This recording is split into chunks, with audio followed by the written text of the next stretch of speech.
या देवी सर्वभूतेषु माँ ब्रह्मचारिणी रूपेण संस्थिता नमस्तस्यै नमस्तस्यै नमस्तस्यै नमो नमः।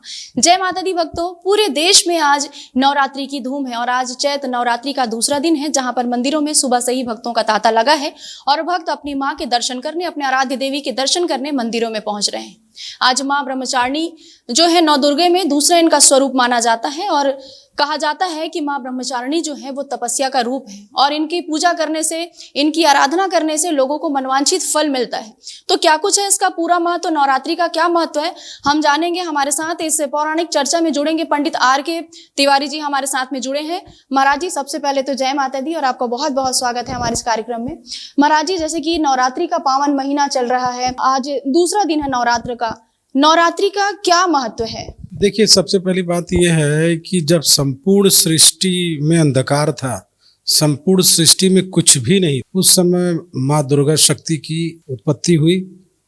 उनके फलस्वरूप संपूर्ण सृष्टि का उदय हुआ या जन्म हुआ कह सकते हैं। तो वर्ष में 4 बार नवरात्रि आती है और इस बार जो नवरात्रि 9 तारीख से लेकर 17 तारीख तक है अप्रैल में, इसमें माता जी का आज दूसरा दिन है। पहले शैल माता जी की पूजा होती है।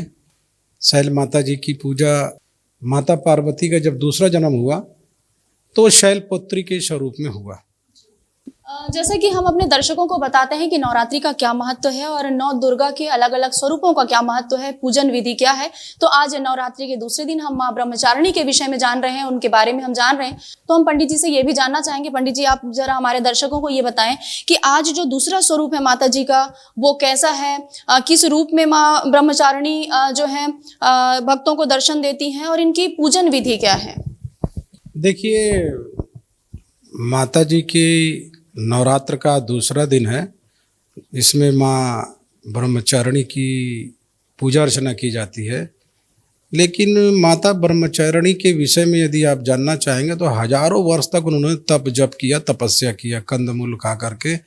और सर्दी है, गर्मी है, बरसात है, समस्त प्रकार की समस्याओं के रहते हुए उन्होंने तपस्या किया भगवान शंकर को प्राप्त करने के लिए।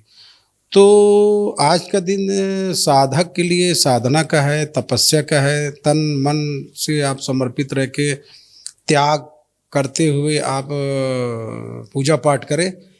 लेकिन आज के इस कलयुग में सामान्य प्राणी जितने भी हो, चाहे मैं हूँ, आप हो या कोई भी हो, एक दिन में क्या साधना करेंगे।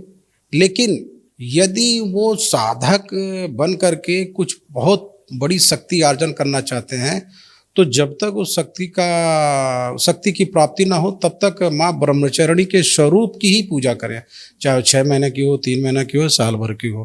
तो ये बहुत ज़्यादा अशातीय रूप से शक्ति का अर्जन करके वो बहुत बड़े पैमाने में आगे चल करके उनकी सिद्धि होने के बाद में समस्त प्रकार की समस्याओं का समाधान वो कर सकते हैं। आज के दिन माता जी की पूजा तन से, मन से, जप से, धूप दीप नैवेद्य, अबीर गुलाल सिंदूर और आपका श्रृंगार का सामान, काजल वगैरह हो गया, वस्त्र हो गया, इन तरह की तमाम प्रकार की पूजा का विधान है।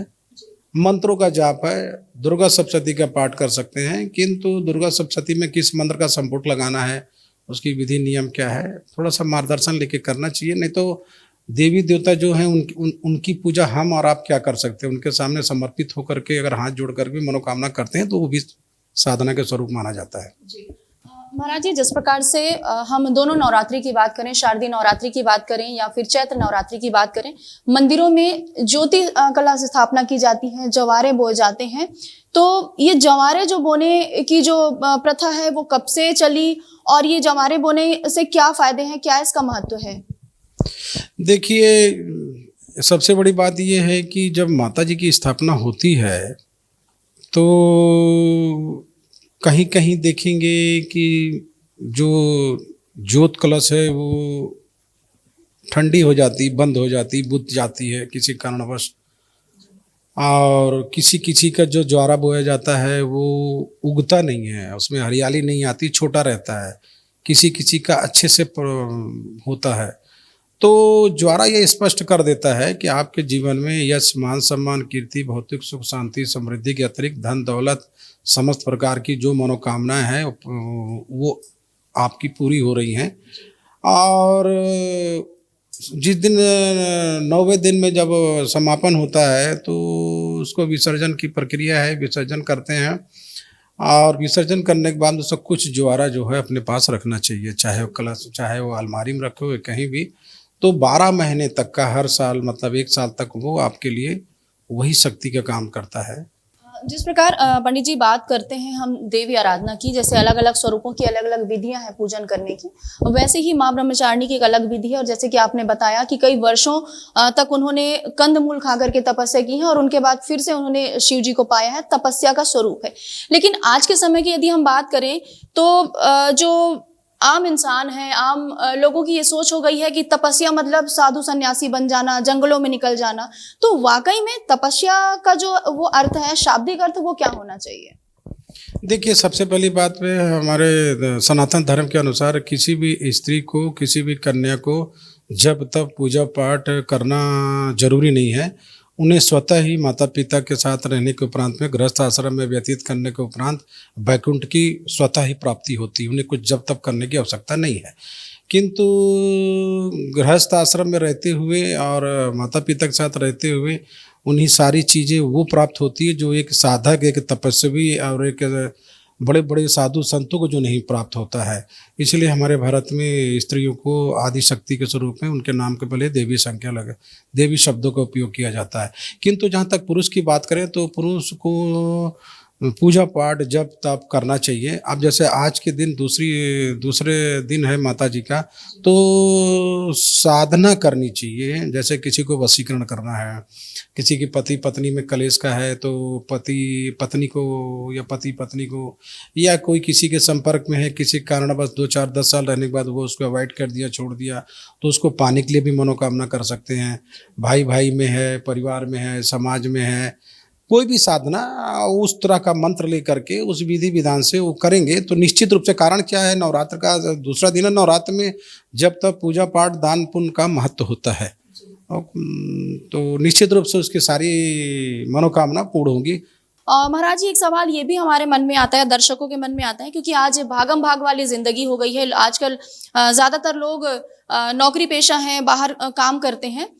9 दिन की पूरी नवरात्रि वो रह नहीं पाते हैं, पूरा उपवास नहीं रख पाते हैं, लेकिन श्रद्धा उनके मन में है। तो ऐसी कोई दैनिक पूजा पूरे नवरात्रि तक ऐसे लोगों के लिए कौन सी विधि है जिसमें करके वो पूरे 9 दिन का पुण्य पा सकते हैं, और किस प्रकार साधना कर सकते हैं पूरे 9 दिनों तक? देखिए, सबसे पहली बात यह है कि कर्म कांड पद्धति में जब हम लोग कोई भी पूजा पाठ अनुष्ठान करते हैं या करवाते हैं तो किसी कारणवश किसी विषय वस्तु का अभाव होता है तो मानस परिकल्पन समर्पयामि कर देते हैं। जो कोई सनातन धर्म का शास्त्र का जानकार है, यदि कोई वह कार्य करता है तो उससे त्रुटि होती है तो उसको बहुत पाप लगता है।